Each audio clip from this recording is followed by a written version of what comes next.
Mao na ni karon, magpautang-utang mo. Unya masuko ra di ay mo. Kung magpautang mo, ayaw mo kasuko. Wala man mo gipugos nga magpautang mo. Unya, kamo may nagpautang, di mo magbuot-buot og singil ba?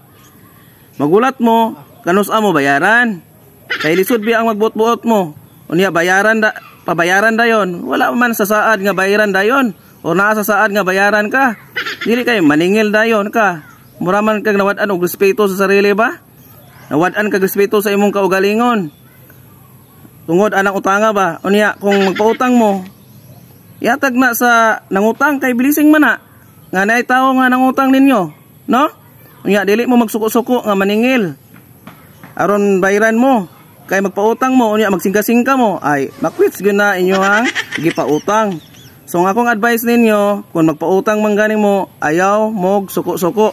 Kay wala man mo gipugos. Kamo may nagpautang, wala man mo gipugos nga utangan mo kay og moingon ka og dili di pod na sila mangutang. So ayaw kalain nga dili dayon ka mabayran.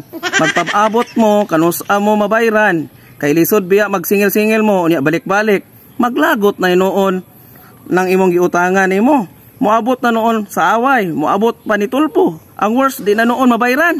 So aron mabayran ka, ikaw jud magpakumbaba sa kanang nangutang sa imuha. Ayaw jud og suko-suko. Maski og unsa pa na kadako ang giutang niya.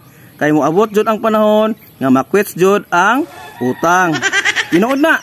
Muna akong magpautang mo, respeto mo sa nangutang, ayaw mo isog-isog, magpaubos mo, kamo ang mag-adjust, dili ang nangutang ninyo.